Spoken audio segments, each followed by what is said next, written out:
The morning Corporal Thiessen showed up at Walter Kowalski's door. The old man was already awake. He was always awake before dawn. 50 years of habit doesn't break just because the war is over. Kowalski had been sitting in the same chair he sat in every morning, a wooden rocker his late wife, Helen, had picked out at a yard sale in Sudbury sometime in the late 80s. The chair was falling apart, honestly. One of the rear legs had a crack running halfway up it that he'd wrapped with electrical tape 3 years ago and never properly fixed. Helen would have had something to say about that. She had something to say about most things. He missed that more than he'd ever admitted to anyone. The dog was at his feet, a big shepherd lab cross named Biscuit, going gray around the muzzle now, one ear permanently folded from some long ago tangle, with a porcupine up near the tree line. Biscuit lifted his head when the truck came up the gravel road, then set it back down. Not a threat. Just government. Kowalski watched the truck park, watched Thiessen get out, young, maybe 28, the way they all looked young now, and walk toward the porch with a clipboard and the particular expression of someone who has been given a task they don't fully understand. "Mr. Kowalski?" Thiessen said. Kowalski looked at him over the rim of his coffee mug. He didn't say anything. "Walter Kowalski, you know who I am," Kowalski said. "You drove 2 hours to get here." Thiessen blinked, looked down at his clipboard. "Yes, sir, I'm Corporal Thiessen, Department of National Defense Land Acquisition Office. We sent 3 notices. I got them. And?" Kowalski took a sip of coffee. It had gone cold. He didn't mind cold coffee. He'd drunk worse out of worse vessels in worse places than this and been grateful for it. "And I put them in the recycling," he said. Thiessen exhaled slowly. He was trying to be professional. Kowalski could see the effort it took. "Mr. Kowalski, the Crown has initiated proceedings under the National Defense Act to acquire a portion of this property. 140 acres along the northern boundary, including the ridge. This is not optional. I need you to understand." "I understand perfectly," Kowalski said. "Then you understand that this process is going forward regardless. I understand that you're a corporal," Kowalski said, setting down his mug on the railing, "and that they sent a corporal, which tells me something." Thiessen stopped. "Sit down if you want," Kowalski said, nodding toward the other chair. "I made too much coffee." Thiessen did not sit down. He stood at the bottom of the porch steps with his clipboard, looking uncertain, which was probably the honest response to the situation. "Mr. Kowalski, I need to inform you that if you do not comply with the acquisition process, there are legal mechanisms." "I know what the mechanisms are," Kowalski said. "I helped write 2 of them." That landed somewhere. Thiessen's expression shifted, just slightly, the way a compass needle moves when something magnetic gets too close. "There'll be more paperwork," Kowalski said. "There's always more paperwork. You go ahead and file what you need to file. I'll be right here." The property was called Pine Ridge, though nobody had called it that officially in decades. It had been in no one's family. Kowalski had bought it himself in 2009 cash from a logging operation that had gone under. 280 acres of boreal fringe in northern Ontario, roughly 60 kilometers from the nearest town of any size, which was itself not a particularly large town. There was a farmhouse, a barn that he used for storage, a woodlot, a creek that ran clean all year, and the ridge. The ridge was the thing. It ran along the northern boundary of the property, a long, low spine of Canadian shield granite that rose maybe 40 meters above the surrounding terrain and gave a clear sight line for several kilometers in 3 directions. In winter, Kowalski walked it most mornings. In summer, he sat up there in the evenings with a beer and watched the light change over the spruce. He'd been told the Department of National Defense wanted it for a communications relay. He'd also been told, by someone he trusted considerably more than the Department of National Defense, that the official reason was not the complete reason. He didn't particularly care either way. He wasn't leaving. 3 weeks after Thiessen's visit, they sent someone with more stripes. Major Paulette Ossie arrived in a black SUV with 2 other people who didn't introduce themselves and who stood at a respectful distance while she walked up to the porch. She was sharp-looking, late 40s, the kind of fit that doesn't come from a gym but from a life spent moving in difficult terrain, and she had the voice of someone accustomed to being listened to. "Mr. Kowalski," she said, "I'm Major Ossie. I'm sorry for what I'm sure has felt like a bureaucratic ordeal." Kowalski studied her for a moment. "You're not from land acquisition," he said. She paused almost imperceptibly. "No. What are you from?" "I'm not able to say that specifically." "That's fine," Kowalski said. "Sit down." She did. He poured her a coffee without asking if she wanted one. She took it. For a moment neither of them said anything. The wind moved through the spruce trees at the edge of the yard. Biscuit walked over, sniffed Osie's boot, and apparently found it acceptable because he lay down between the chairs. "The ridge," Osie said. "We need it." "I know. The acquisition is not how you're going to get it," Kowalski said, not unkindly. Osie looked at him. She was trying to read him and not quite managing it, which he recognized because it happened to him with certain people too. People who'd spent too many years learning to show exactly what they needed to show and nothing else. "The process has been initiated," she said. "Legally, we can proceed." "You can try," he said. "You'll spend 18 months in federal court, and I'll win on procedural grounds twice before the thing ever gets to the substantive arguments. I have a very good lawyer. I also know where 3 separate exemptions are buried in the 2003 amendments to the Act that your office has probably never had cause to look at. And once it gets loud, some journalists will come." He paused. "Nobody wants that." Osie was quiet for a long moment. "What do you want?" Kowalski looked out at the tree line. A pair of ravens were working something over at the edge of the woodlot. They'd been at it for 3 days. He'd been leaving scraps out for them on a flat rock near the barn, which probably wasn't helping them develop self-sufficiency, but he liked their company. "I want to know what's actually on that ridge," he said. "Not what's in the official file." Osie didn't answer right away. When she did, it wasn't a full answer, but it was something. "There's equipment there," she said. "Has been for about 6 weeks. Something we're monitoring."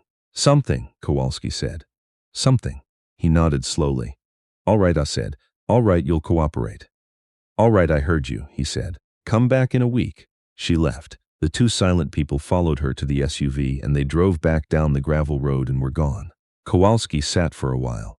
Biscuit came back and put his head on Kowalski's knee, and Kowalski scratched behind the dog's ears without thinking about it, the way you do when something is automatic, something you've done so many times it doesn't require intention anymore.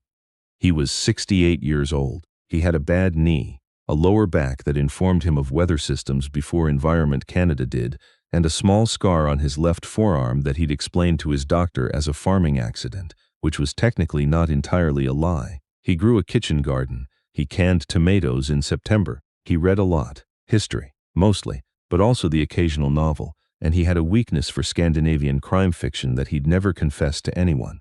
He was also, if you knew what to look for, and almost no one did, one of perhaps 12 people in the country who had full operational knowledge of what a particular subset of Canadian Forces Special Operations had done in 3 countries during a period between 1987 and 2003.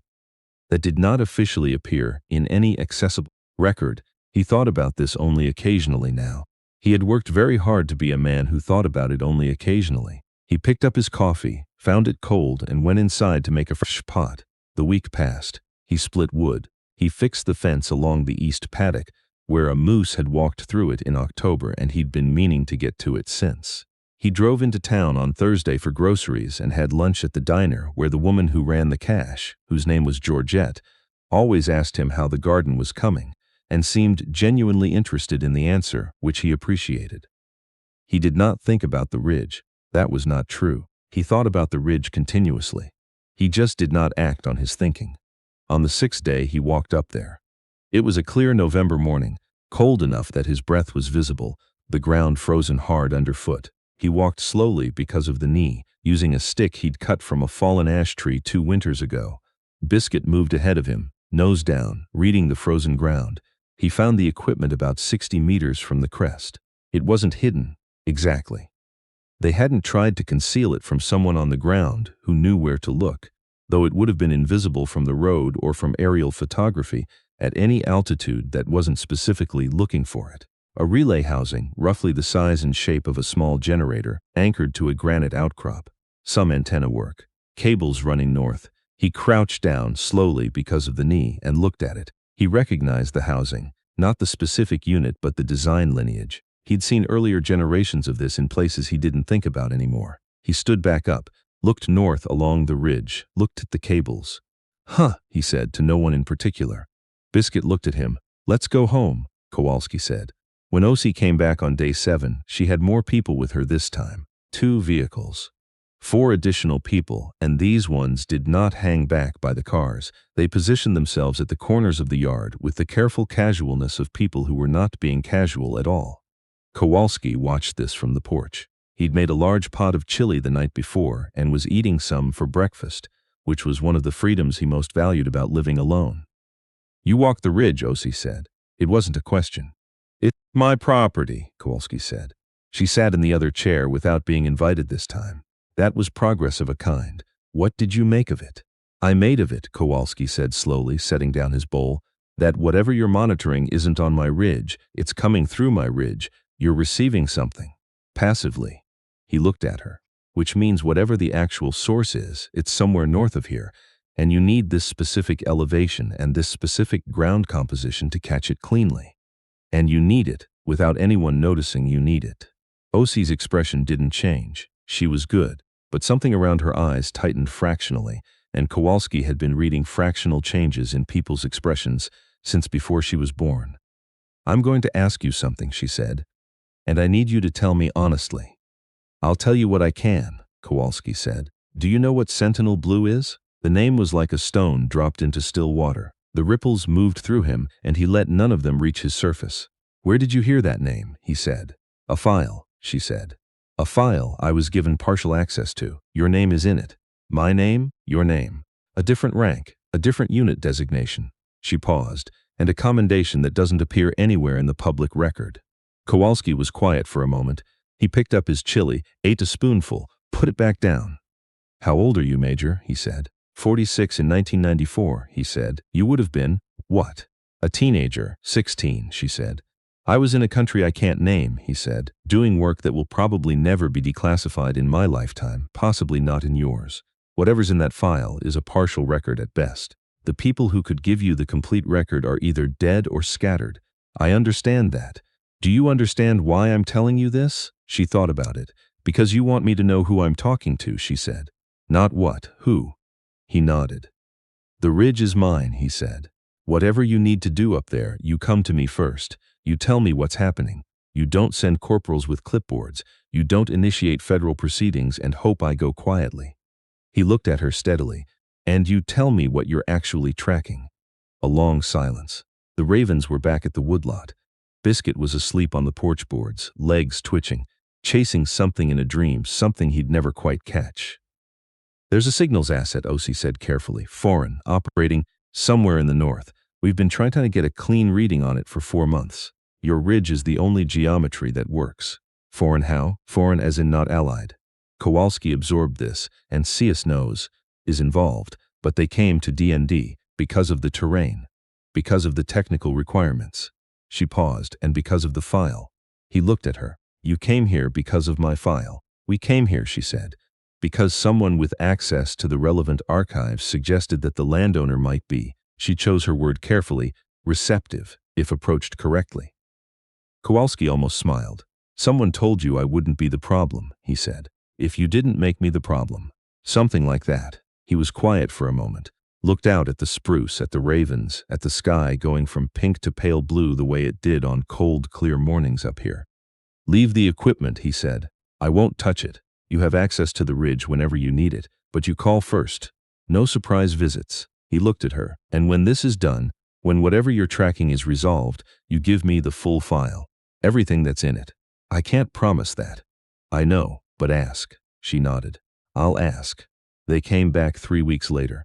Not Osi, others. Signals people with specialized equipment who needed 2 days on the ridge to calibrate something, and who were polite and professional and brought their own food and water and didn't touch anything of Kowalski's. He watched them from a distance, not supervising.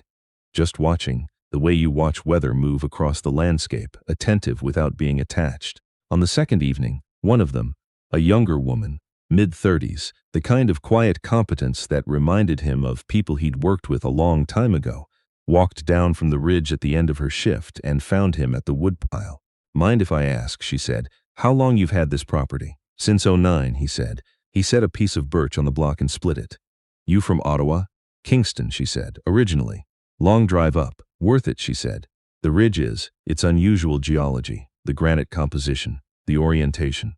We've been looking for a site like this for 2 years. He set another piece on the block, split it. You know what you're looking for up there? Not technically. What it means.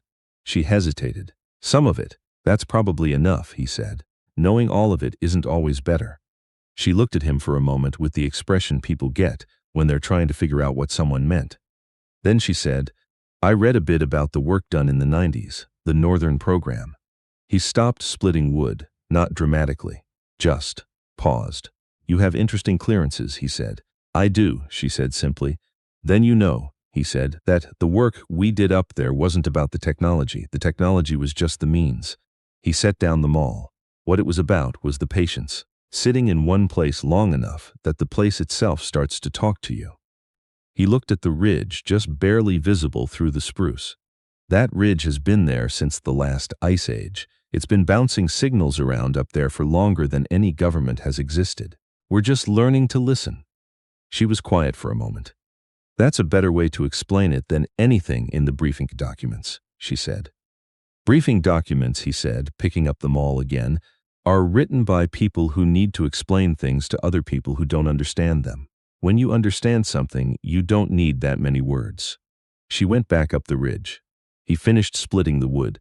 The sun went down behind the spruce, and the temperature dropped another 4 degrees in 20 minutes the way it does in November in this part of the country, suddenly and without apology. He carried the wood inside and stacked it by the fire and fed Biscuit and made himself a simple dinner. Eggs, toast, the last of the chili, and sat at the kitchen table with a book he wasn't really reading. Somewhere north of here, something was transmitting. Something that didn't want to be found. He'd spent a lot of years finding things that didn't want to be found. He turned a page. O.C. called in mid-December. He'd given her his number, a landline, because he'd never trusted cell signals out here and also because he simply preferred it. We've got something, she said. I assumed I wanted to let you know before it moves. He understood what she was saying. The next phase, whatever it was, would not involve his ridge. His ridge had done its part. The geometry of the thing would shift, the operation would move elsewhere, into the hands of people and institutions that would not call him to say they had something. Did you find what you were looking for? He said.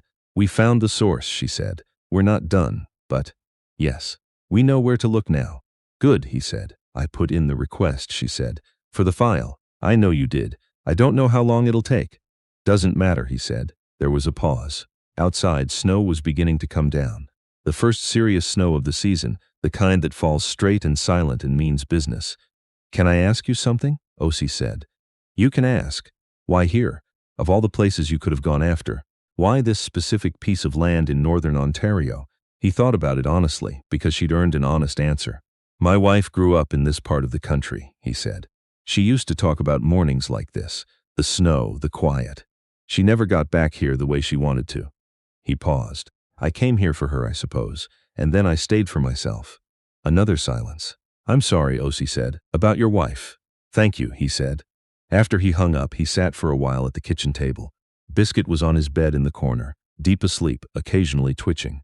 The snow continued to come down outside, quiet and steady and indifferent to everything, the way snow is. Kowalski got up and went to the window and watched it fall. He had done things in his life that he could not put into words in any setting that would be comfortable for people to hear. He had made decisions in rooms with no windows, with incomplete information, and had lived with what came from those decisions. The way you live with weather. You don't argue with it. You don't make peace with it. You simply get up in the morning and go outside and take it as it comes. He had loved his wife. He had loved this land. He had, late in his life, learned to love the quiet. None of that appeared in any file. The request for the full file came through in February. It came in a sealed envelope delivered by hand. Not O.C., but someone who identified himself only by a directorate name that Kowalski recognized from decades ago when that directorate had operated under a different name in a different building. He signed for it, made coffee, sat down at the kitchen table. He opened the envelope. There were 47 pages. He read all of them slowly over the course of the morning. The snow had started again outside. Biscuit slept. Most of it he already knew. Some of it he'd forgotten. A few things he was surprised to see recorded at all. Moments he'd thought had passed entirely without documentation. Small decisions made in the field that had turned out to matter more than anyone knew at the time. Near the end, there was a commendation. He read it twice, He didn't recognize the language. It was technically accurate, but it was the language of institutions, of people describing something they had not been present for, translating lived experience into the flat grammar of official record.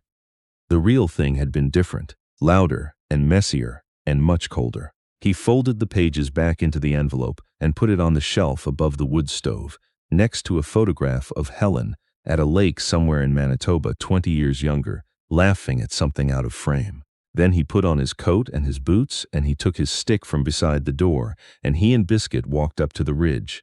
The signals equipment was gone. They'd taken it in January, efficiently and without ceremony, leaving only 4 shallow anchor holes in the granite that would fill with lichen in a few years and be indistinguishable from anything else on the rock face. He stood at the crest of the ridge and looked north. The snow was coming down steadily now, the sky low and white, the spruce trees dark against it. The world contracted to the distance you could see, which was not very far, which was sometimes exactly right. He had no illusions about what his file contained and what it left out. The things that mattered most were never written down, the specific angle of light in a particular room. What a person's face looked like in the moment before they made a decision that couldn't be unmade. What silence sounds like in a country where you don't speak the language, at 2 in the morning waiting. The cold settled into his bad knee. He shifted his weight. Somewhere north of here, whatever they'd been tracking was either caught or gone or still moving through the dark, broadcasting its coded signal to no one listening. He didn't know and wouldn't know. That was someone else's ridge now. He looked at the 4 anchor holes in the granite, small and precise and already beginning to disappear. He turned around and walked home. Some things don't need a ceremony. Some things just need to be done, and then quietly set down, and then you go inside and make yourself a sandwich and feed the dog and sit in your chair by the window and watch the snow come down. And that's enough. That's always been enough.